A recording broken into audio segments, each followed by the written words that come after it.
bagaimana seorang politisi bersuara? Guru saya menyatakan, dia pakai bahasa Inggris, mudah-mudahan tidak salah, talk it out or shoot it out. Jadi you bicara sampai tuntas atau you tembak sampai keluar, sampai mati. Itu kata guru saya. Jadi kasus Lukas NMB ini, mohon izin Pak Ketua KPK, mohon dijelaskan sampai tuntas dari awal sampai hari ini. Perkembangan perkara Lukas NMB kami sampaikan, Pak, karena kemarin ada beberapa isu. Kami memang betul datang ke Papua. Terus komunikasi terus, Pak, memastikan bahwa perkara LE ini cepat selesai, dan tentu kita tetap menjunjung tinggi hak asasi manusia dan menjamin keselamatan yang bersangkutan. Titip salam buat warga Papua bahwa ini akan selesai, dan tentu kita tetap memberikan perhatian terhadap kesehatan daripada saudara Lukas NMB. Sambil menitip pesan, tegakkan keadilan di Republik ini. Tidak hanya Papua, tidak hanya Lukas NMB, kita semua menunggu Lukas NMB lainnya. Terima kasih sudah klik video ini. Jangan lupa tekan tombol subscribe untuk bergabung. Dalam hitungan saya persilahkan kalian untuk tekan tombol subscribe. 10, 3, 2, 1. Saya ucapkan selamat bergabung dalam channel ini. Saya mendengarkan dari awal hingga akhir para kawan-kawan dalam memahami ini, mendalami dan bertanya. Saya akan memberikan catatan. Yang pertama, pertanyaannya Pak Iksan. Pak Iksan bicara soal Lukas NMB, kasus Lukas NMB. Kemudian pertanyaan senior Benny Kaharman nomor 2. Beliau menanyakan bagaimana sebuah proses KPK melakukan penyelidikan. Tadi disebutkan apakah itu dari laporan pemeriksaan BPK atau dari pengawasan dan lain-lain. 2 hal. Yang ketiga, kasus Lukas NMB itu terjadi di Papua. Itu Papua adalah wilayah khusus, maka dananya juga opsus, provinsi yang diperbanyak juga oke semua.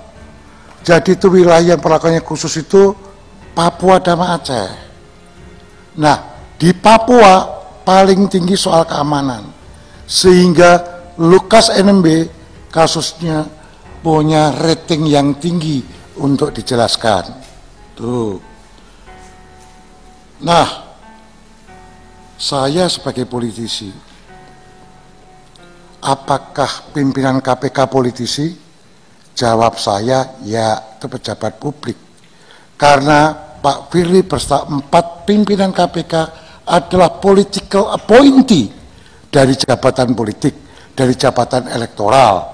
Nah, sebagai politician, saya dulu diajari sama guru saya. Kalau kamu sebagai politisi, 2 saja yang kamu katakan. Mulutmu harus kau asuransikan. Sehingga saya mohon maaf nih, suara saya hilang.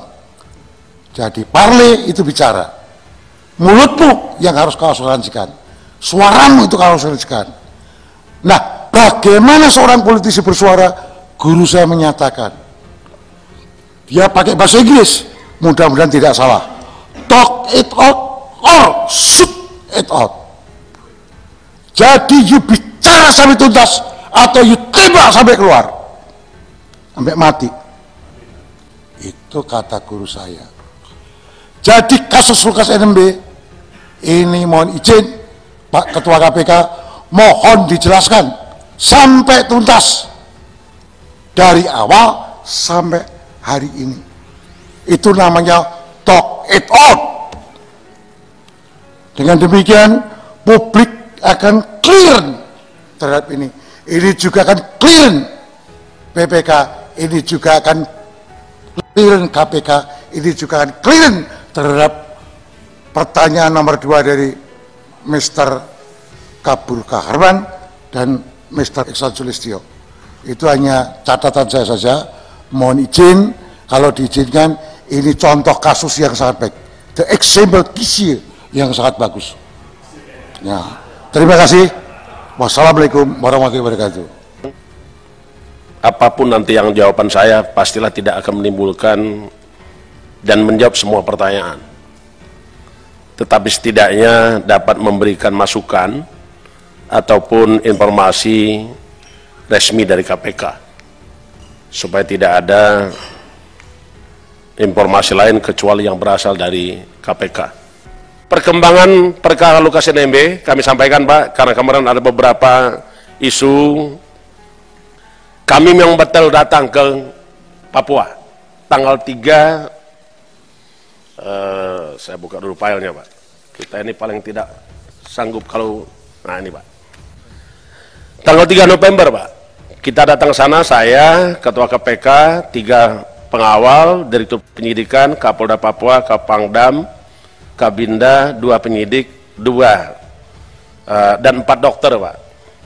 Datang ke sana memastikan kondisi Lukas NMB. Begitu datang, Pak, alhamdulillah, Pak, kita disambut dengan unjuk rasa, tapi alhamdulillah juga kita bisa balik. Saya pastikan, saya bilang dengan Kapolda, Pangdam, Kabinda, kita dalam rumah NMB cukup 1,5 jam. Jadi seluruh aktivitas di kediamannya tanggal 3 November kita hitung menit per menit. Masuk kediaman 13:15, keluar dari kediaman 14:45. Lebih dari itu pastilah ada rencana berikutnya. Jadi kami pastikan selama di sana, Pak, pertemuan terbuka. Jadi kalau seandainya ada yang ngomong ada janji, saya pastikan tidak ada janji itu. Karena pertemuannya direkam, divideokan, dan langsung juga ada live streaming, Pak. Jadi jadi saya pastikan tidak ada janji, tidak ada pembicaraan apapun. Selanjutnya, pada tanggal 10 Januari yang lalu, yang bersangkutan melakukan penangkapan, alhamdulillah sukses berjalan. Tapi sekali lagi, Pak, penangkapan ini tentulah karena kerja keras semua pihak. Dan itu kami sudah sampaikan terima kasih kepada rekan-rekan semua. Tanggal 10 kita penangkapan, 11 dibawa ke rumah sakit. Kita bawa ke rumah sakit RPAD Gatot Subroto, ingin memastikan bahwa beliau dalam keadaan fit. Dan tanggal 11 dilakukan pemeriksaan oleh ID. Hasilnya adalah fit for stand to trial.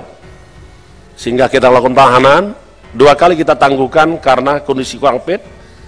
Kita obati di rumah sakit. Dan kemarin ada permintaan surat tentang keinginan beliau untuk berobat ke rumah sakit di Singapura. Itu pun kita bahas.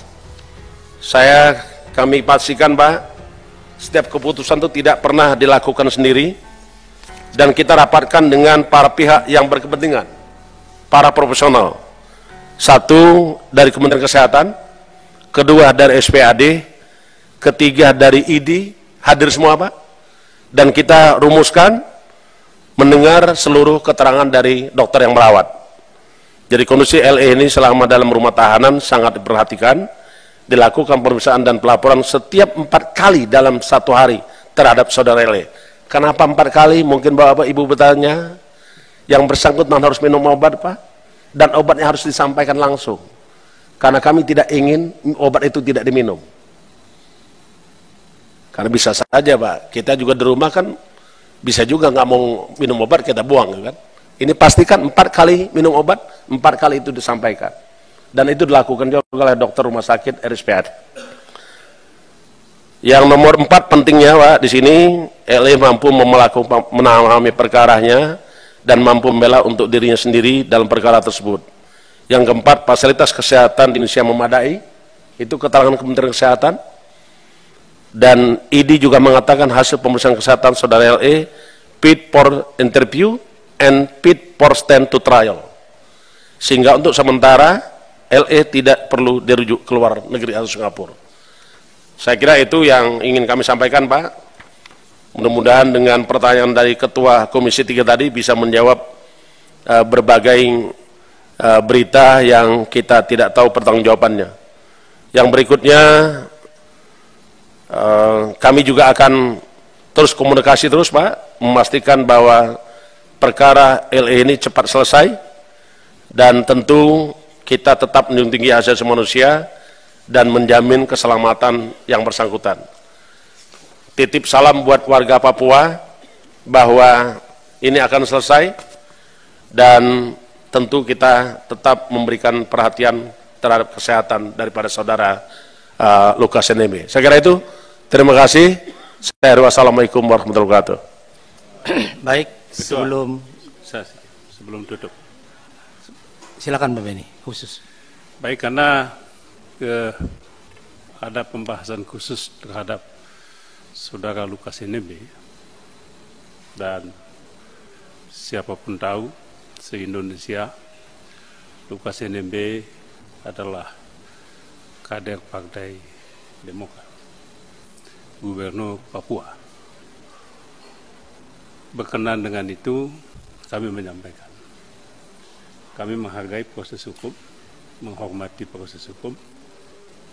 Yang kedua, kami meminta penegakan hukum yang adil, perlakuan yang sama kepada gubernur-gubernur lain juga yang bermasalah hukum, agar diperlakukan sama. Kami tahu semua siapa, dan kami meminta KPK untuk tidak diam soal itu. Yang ketiga, atas nama warga Papua, kami menyampaikan salam hormat juga untuk Ketua KPK, pimpinan KPK, sambil menitip pesan, tegakkan keadilan di Republik ini. Tidak hanya Papua, tidak hanya Lukas NMB, kita semua menunggu Lukas NMB lainnya. Terima kasih.